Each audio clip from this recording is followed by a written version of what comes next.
नमस्कार दोस्तों, मैं अरुण अपने चैनल पे आपका स्वागत करता हूँ। आइए दोस्त, पढ़ेंगे आज जो वीडियो होगी वाक्य, हिंदी व्याकरण के वाक्य।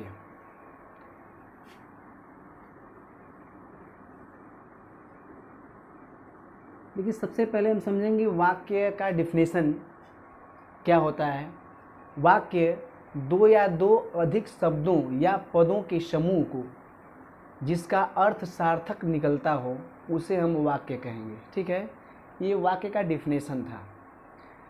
अब वाक्य शब्द निकला कहाँ से, तो ये भाषा की सबसे छोटी इकाई वाक्य होती है। दो चीज़ आप नोट कर लेंगे। ठीक है, अब देखेंगे वाक्य के प्रकार, यानी वाक्य के प्रकार कितने होते हैं। यहाँ से ज़्यादा क्वेश्चन बन जाते हैं। ठीक है, तो देखिए वाक्य के प्रकार की बात करें।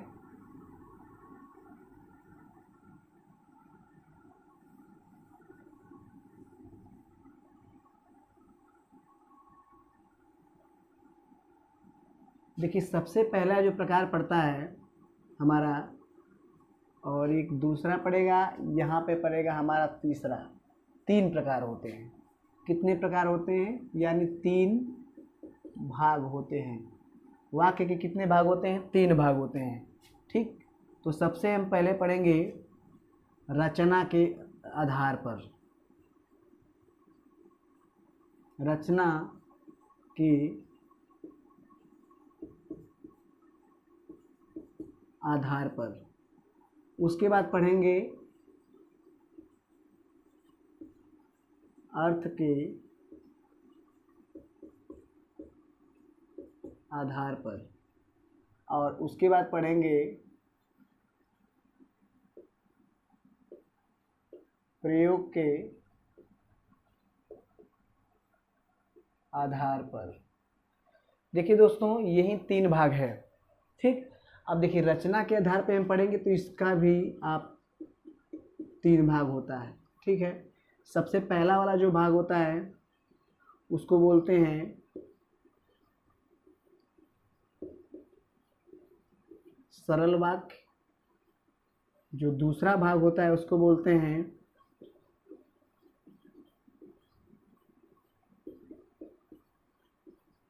संयुक्त वाक्य। जो तीसरा भाग होता है उसको बोलते हैं मिश्र वाक्य। चलिए सबसे पहले हम इसको समझते हैं। देखिए, सरल वाक्य का मतलब, सरल का मतलब होता क्या है ये जानना है। ये तो कोई बताने वाली बात है नहीं, लेकिन सरल का मतलब होता है आसान। ठीक है, आसान। अब सरल वाक्य का मतलब जिसमें एक क्या हो, क्रिया। क्रिया क्या हो, एक होनी चाहिए।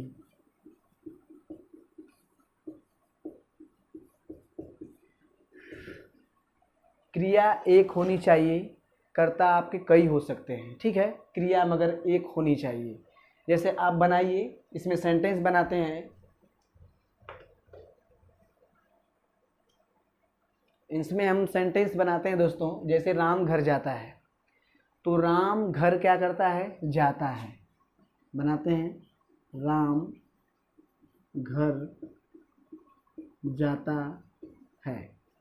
अब देखिए जाता जो क्या है, ये आपकी क्रिया है। ठीक है, और ये क्या है आपका कर्ता। तो राम श्याम घर जाते हैं, ये चलता है, ये भी आपका सरल वाक्य हो गया। मैंने बोला ना, क्रिया कर्ता क्या होगा आपका, दो हो सकता है, लेकिन क्रिया एक होनी चाहिए। अच्छा, एक विधेय होता है, एक उद्देश्य होता है। तो राम क्या है, ये राम जो आपका उद्देश्य है, कभी कभी क्वेश्चन इससे पूछता है। और जाता जो है आपका क्या है, विधेय। ये भी ध्यान देंगे, यहाँ से कई बार क्वेश्चन बनता है। तो सरल वाक्य का मतलब क्या होता है, जो कर्ता होगा वो उद्देश्य होगा, और जो क्रिया होगा आपका क्या होगा, विधेय होगा। तो इसमें सरल वाक्य। ठीक है, चलिए अब देखिए संयुक्त वाक्य का मतलब। संयुक्त का मतलब क्या होता है, संयुक्त का मतलब होता है जोड़। क्या होता है, जोड़, यानी वे क्रिया जो एक साथ जुड़े। ठीक है, तो संयुक्त वाक्य को सर समझने के लिए सबसे इम्पोर्टेंट समझेंगे हम संयुक्त वाक्य कैसे बनता है। जहाँ दो से दो अधिक शब्द, ठीक है, अधिक शब्द मतलब जहाँ दो से अधिक सरल वाक्य, ठीक है, एक साथ जुड़े।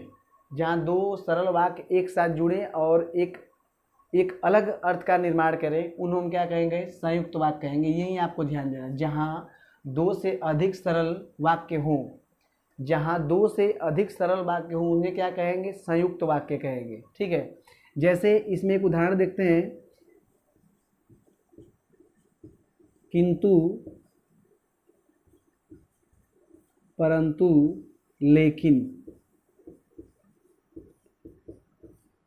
ये जो दोस्त मैंने लिखा है ये क्या होता है, ये होता है आपका सेंटेंस के बीच में लगने वाले शब्द। ठीक है, अब ये सेंटेंस के बीच में लगते हैं तो हमारा सरल वाक्य बन जाएगा। सरल वाक्य मतलब कि दो क्या होता है, दो सरल वाक्य बनकर संयुक्त वाक्य का निर्माण करते हैं। जैसे एक सेंटेंस बनाते हैं, राम पढ़ रहा था परंतु सो गया। क्या हो गया भाई, राम पढ़ रहा था, क्या हुआ, परंतु सो गया। अब इस सेंटेंस में जो परंतु लग गया वो आपका संयुक्त वाक्य हो जाएगा। ठीक है, यही ध्यान आपको देना है।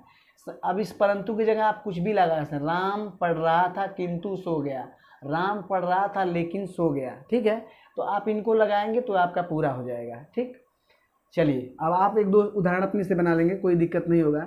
चलिए मिश्र वाक्य को देखते हैं कि मिश्र वाक्य क्या होता है। देखिए, साधारण वाक्य के साथ उपवाक्य, मतलब सरल वाक्य के साथ उपवाक्य लगता है। ठीक है, सरल वाक्य के साथ उपवाक्य लगता है। सरल वाक्य के साथ उपवाक्य लगता है, यदि, तो, तथापि। क्या, यदि, तो। अब ये सेंटेंस जो मैंने लिखा है ये बीच में आपके लग जाएंगे, मतलब एक सरल वाक्य हो उसके साथ कुछ उपवाक्य लगे तो आपका मिश्र वाक्य। मिश्र का मतलब क्या होता है, मिलावट। ठीक है, ये आप इस तरह समझ लेंगे, इसमें कोई बहुत समझाने की बात नहीं है। अब आप समझ लेंगे, जैसे आश्चर्य है कि वह जीत गया। ठीक है, आश्चर्य है कि वह जीत गया। या फिर एक और सेंटेंस बना सकते हैं, यदि काम समाप्त हो जाए तो जा सकते हो। ठीक है, यदि काम समाप्त हो जाए तो जा सकते हो। अब ये उदाहरण आपका बन गया मिश्र वाक्य। बस यही ध्यान देना है। पहला क्या है, रिकॉल करते हैं एक बार। सरल वाक्य क्या होता है, सरल वाक्य वही वाक्य होते हैं जिसमें क्रिया एक होनी चाहिए, कर्ता कई हो सकते हैं। ठीक है, सरल का मतलब ही होता है आसान, आसान वाक्य होना चाहिए, उसमें बनाएंगे। संयुक्त वाक्य मतलब क्या होता है, संयुक्त वाक्य का मतलब होता है कि इसमें क्या होगा कि जहाँ दो से अधिक सरल वाक्य हों उनको क्या बोलेंगे, संयुक्त वाक्य बोल देंगे। और मिश्र वाक्य क्या होता है, मिश्र वाक्य का मतलब क्या होता है, सरल वाक्य के साथ उपवाक्य लगते हैं तो आपका मिश्र वाक्य हो जाता है। ठीक, चलिए दोस्त अब आगे देखते हैं दोस्तों, अर्थ के आधार पर। ठीक है, अर्थ के आधार पर कितने भागों में बांटा गया है, तो इसको 8 भागों में बांटा गया है। ठीक, 8 भागों में बांटा गया है। और 8 भाग कौन से हैं, यहाँ से कई बार क्वेश्चन पूछा जाता है। पहला देखेंगे विधानवाचक। ठीक है, देखिए विधानवाचक, आप एक एक करके आपको नोट करवाते हैं। अर्थ के आधार पर 8 भाग। पहला भाग क्या है, विधानवाचक। ठीक, दूसरा वाक्य देखेंगे निषेधवाचक, निषेधवाचक। जो तीसरा है उसको देखेंगे आज्ञावाचक।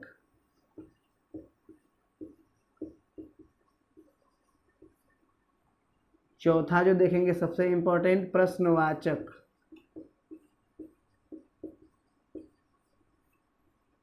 पांचवा जो देखेंगे उसके बाद पड़ेगा इच्छावाचक।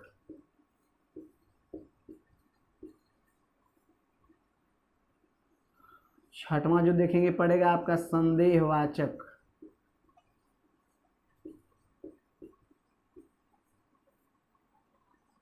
सातवां जो पड़ेगा आपका संकेतवाचक।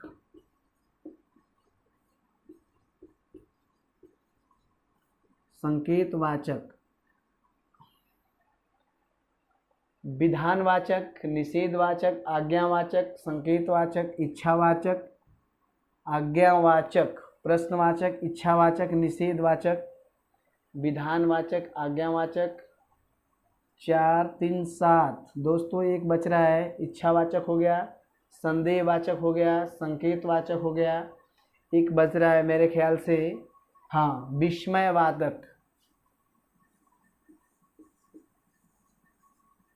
विस्मयवाचक। अब देखिए आपके हो गए 8 बन गए आपके, और यही 8 होते हैं। मैं उदाहरण नहीं बताऊंगा, बस आपको बताता जाता हूं, आप समझ लेंगे।